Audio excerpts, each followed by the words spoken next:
আমাদের এই সমাজ থেকে নিজের ঈমান আমলকে ধরে রাখার মহান এক মাধ্যম হচ্ছে ইলম অর্জন করা। মহান মাধ্যম কি? ইলম অর্জন করা।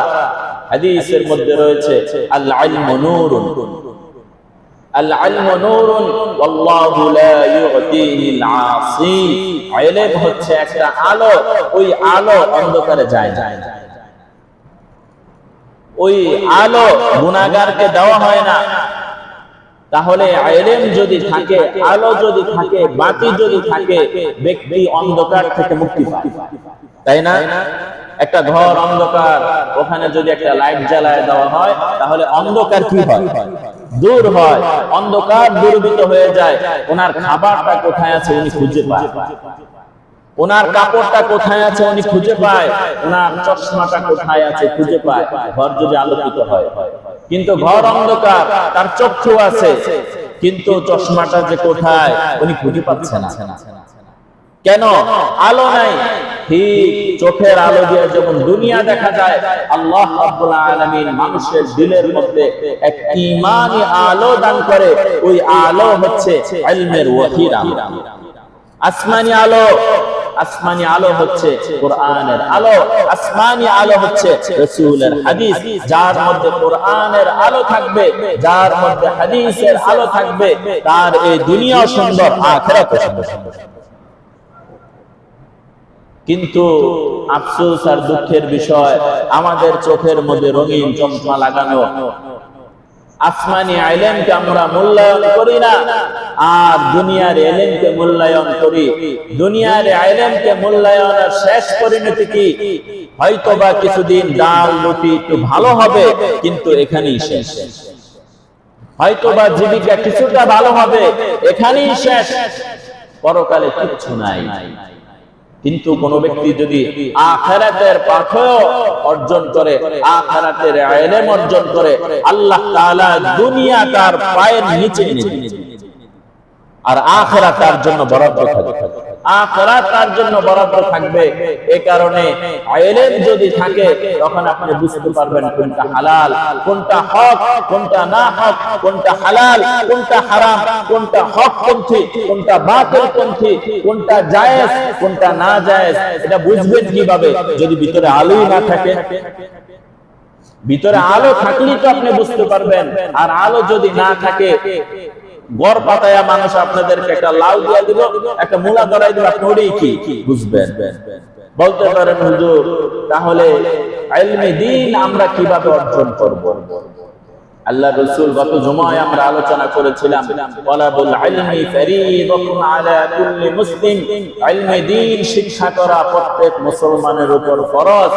এই ইলমে দ্বীন শিক্ষা করা যেমন ফরজ, এই ফরজটাকে প্র্যাকটিক্যাল এর পদ্ধতি শিখাও কি ফরজ।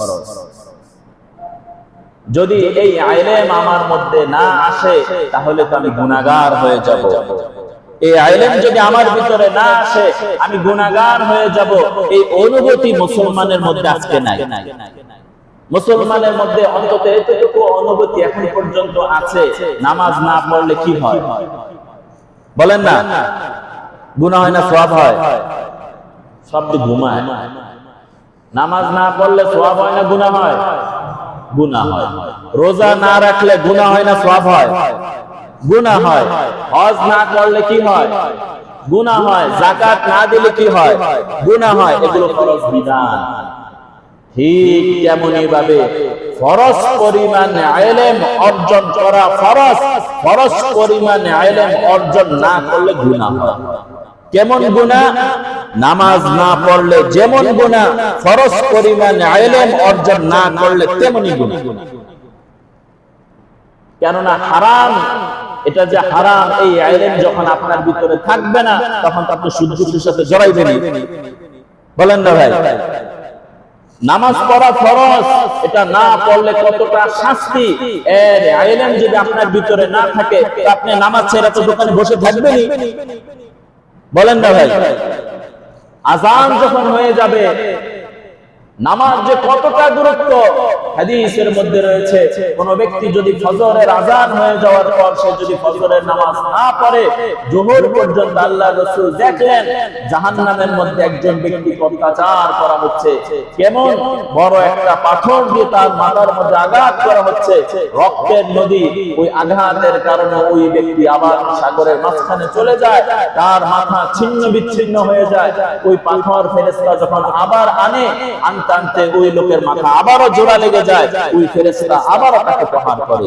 এভাবে দীর্ঘ সময় তাকে নির্যাতন করা হচ্ছে। আল্লাহর রাসূল জিজ্ঞেস করলেন কেন তাকে নির্যাতন করা হচ্ছে? ফেরেশতা জানানো হলো যে ফজর থেকে নিয়ে যোহর পর্যন্ত সে এই সময়টা গাফলতের সাথে কাটাইছে, নামাজ পড়ে নাই, এই কারণে ফজরের পর থেকে নিয়ে যোহর পর্যন্ত তার এই শাস্তি। যোহর থেকে নিয়ে আসর পর্যন্ত সেই মাঝখানের সময় সে আসরের নামাজ আদায় করে নাই, এই কারণে তার এই শাস্তি। মাগরিবের নামাজ পড়ে নাই, তো আসর থেকে নিয়ে মাগরিব পর্যন্ত তাকে পাথর নিক্ষেপ করা হবে, এই কারণে তার এই শাস্তি। সে এশার নামাজ পড়ে নাই, ঘুমিয়ে গেছে, তো এশার মাগরিবের পর থেকে নিয়ে এশা পর্যন্ত তার উপর আঘাত করা হবে। এশার নামাজ না পড়ে সে ঘুমিয়ে গেছে, ফজরের আগ পর্যন্ত এই যে দীর্ঘ সময়, এতটুক পর্যন্ত তার মাথার মধ্যে পাথর দিয়ে আঘাত করা হবে। এই অনুভূতি কখন বুঝে আসবে ভাই? কবরে। হয়তোবা হাদিস শোনাই দিলাম, এই কথা বলার কোন সুযোগ নাই যে আল্লাহ নামাজের যে কত গুরুত্ব আমার এই দুই কান শুনে নাই। এত বড় মিথ্যা কথা কেউ বলতে পারবেন?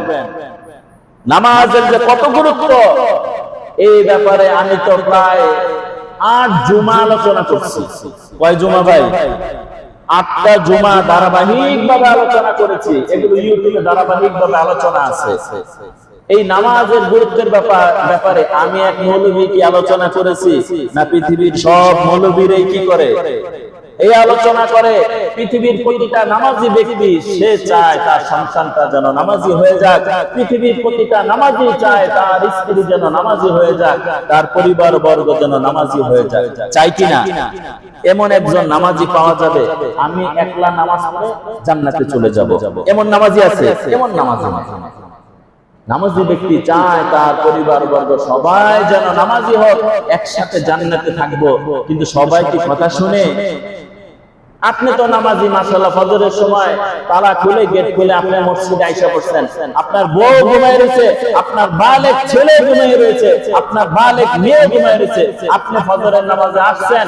শুনে রাখেন, আল্লাহর আদালত আপনার জিম্মাদার হিসেবে আল্লাহর দরবারে দাঁড়াইতে হবে।